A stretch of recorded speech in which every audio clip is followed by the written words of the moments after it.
Hello, my name is Zoe Uhren, and today I'll be presenting my research, which is titled Does Exposure to Blue Light from 0 to 15 or 0 to 17 weeks of age affect aggressive behaviors, fear, and stress levels in egg-laying pullets reared to 17 weeks of age? Feather pecking is a major concern in the egg industry as well as in the poultry industry as a whole, as it results in wounds, feather damage, and reduced productivity. There is an increased risk of feather pecking in alternative housing systems, such as enriched cages and non-cage housing. Canadian egg producers are transitioning to enriched caging and non-caged housing options for hens. In Europe, conventional cages were banned as of 2012. In Canada, this change from conventional cages to alternative housing systems must be in place by 2036, according to the National Codes of Practice. In the US, we're also seeing a shift from conventional cages to cage-free housing. With this change in housing environment, it is more important than ever that we find ways to mitigate feather pecking and its negative impacts. Many aspects of light are important management tools in poultry production, including day length, intensity, and wavelength. Birds are more sensitive to some aspects of light than humans are, as they have more photoreceptors than we do. Most previous research has used lux or foot candles to measure light intensity, which are measurements based on the human eye. Thus, there's been a confounding of the effects of light intensity and light wavelength in poultry research. Going forward, CLUX or corrected lux, also known as Gala-lux, can be used as it measures intensity based on the bird's eye. Previous research in our lab group by Reminato Franco et al. 2022, using blue light peaking at 455 nanometers, found that the blue light reduced fear and stress in broilers with minimal effects on health and growth. Decreased fear and stress can lead to decreased aggressive behaviors. And to our knowledge, there is no literature on the effects of light color in pullets using CLUX, which is the gap in the research we are aiming to address with this study. However, we also need to consider that short wavelength light is not as sexually stimulating for pullets as long wavelength light. Therefore, short wavelength light like blue light does not penetrate the skull as effectively and may not lead to the same age at sexual maturity as long wavelength light, such as red light.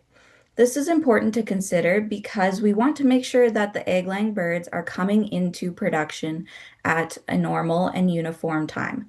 And this is why this research was continued into the laying phase by our lab group. We hypothesized that blue light during rearing will reduce fear and stress in the pullets, which will then reduce aggressive pecking. We also hypothesized that age at first egg will be delayed when blue lights are maintained to 17 weeks of age. And we hypothesized that the white and brown feathered strains will behave differently according to the light treatments due to genetic differences. This experiment was a 3x2 factorial arrangement with 3 light treatments: white light to 17 weeks, blue light to 17 weeks, and blue light to 15 weeks, with both blue light treatments peaking at 455 nanometers, and 2 strains, the Lohmann LSL light and the Lohmann brown light, which are common commercial strains here in Canada. There were 2 blocks, and each lighting treatment was assigned to 2 rooms per block. All other housing and husbandry practices followed the Lohmann guidelines. Pullets received 22 hours of light and 2 hours of darkness during the first week, and then day length decreased to 8 hours of light and 16 hours of darkness for the remainder of the trial.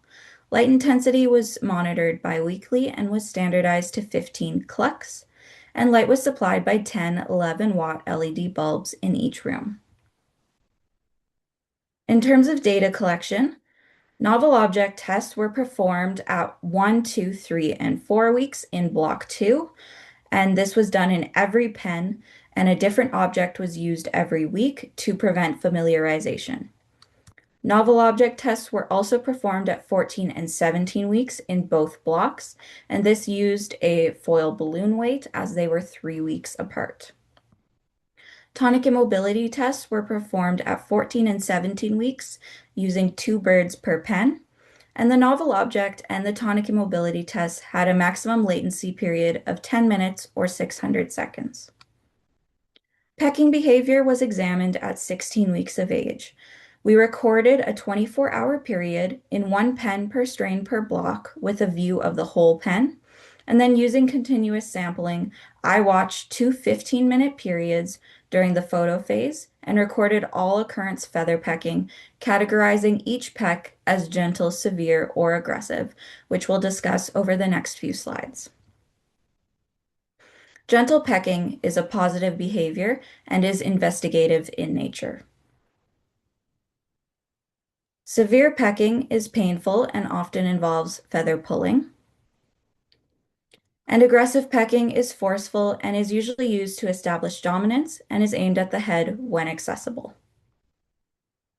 In terms of statistical analyses, this was a 3x2 light by strain factorial arrangement in a randomized complete block design with light nested within room.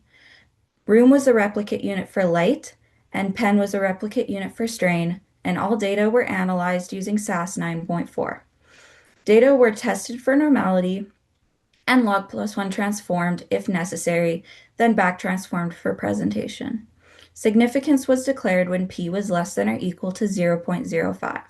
I just want to mention here that before 15 weeks, both blue light treatments were pooled and analyzed as one treatment, and after the lighting switch in the B15 rooms at 15 weeks, then they were separated and analyzed as 2 separate treatments. Before we get into the results, I just want to mention that 2 15-minute periods for 12 pens per trial may not seem like a lot, but it did take me over 6 months to watch these videos. First, I'll set up our table. This is the table that shows the percent of gentle, severe, and aggressive pecking directed at conspecifics at 16 weeks of age. On the left, we have our 3 severities of pecks, and across the top, we first have the 3 light treatments, and then the 2 strains, and the interaction, and the standard error of the mean. Here we saw that there was decreased aggressive pecking in the blue light treatments compared to the white light treatments, which is super exciting because that was our hypothesis, and it's always nice when research works the way you hope. In terms of strain, we saw increased aggressive pecking performed by the Lohmann whites compared to the Lohmann browns. And we also saw an interaction in the gentle pecking, which we'll discuss on the next slide. Here we have the gentle pecking interaction. On the y-axis, we have the gentle pecks as a percent of total pecks, and on the x-axis, we see the 3 light treatments with the Lohmann browns in brown and the Lohmann whites in white. And we saw that under white light, the Lohmann whites perform fewer pecks than the Lohmann browns. These are the HL ratio results, and HL ratio is a measurement of stress, which increases with increased stress load. So here we saw that the birds showed increased HL ratios in the B17 rooms compared to the B15 rooms at 17 weeks. We also saw strain differences with increased HL ratios in the Lohmann browns. These are the novel object test results, which have the ages on the left side and have 2 light treatments before 15 weeks and 3 light treatments after 15 weeks. Here we saw an increased latency to peck at the novel object at 14 and 17 weeks under blue light. And we also saw an increased latency to peck at the novel object by the Lohmann browns at 1, 3, and 14 weeks. We also saw interactions at 2 and 4 weeks. And in these interactions, both at 2 weeks on the left and 4 weeks on the right, we saw that under blue light at 2 weeks, the Lohmann whites showed decreased latency to peck at the novel object compared to Lohmann browns. And at 4 weeks, under white light, the Lohmann whites had decreased latency to peck compared to the Lohmann browns. In terms of tonic immobility, both before and after the switch in lighting, we saw no effects of light or strain. However, tonic immobility is a high variability, so you need a substantial difference in order to see anything with this test.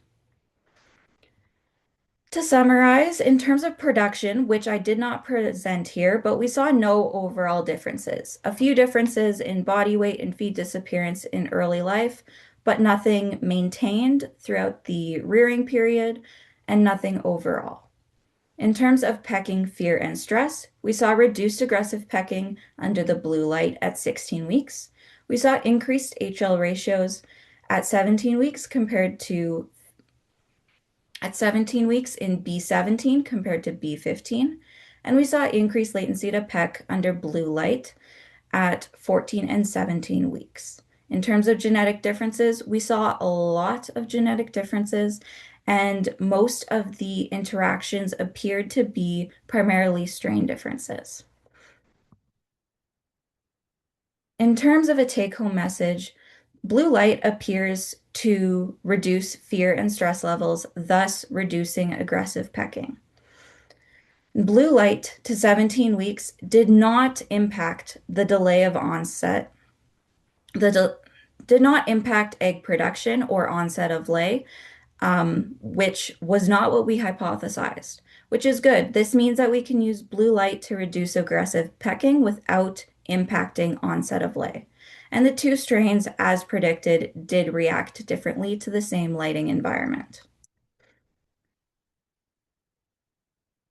Future research could examine the effects of blue light on the physiological responses in early life, as well as the effects of blue light on other commercially available strains.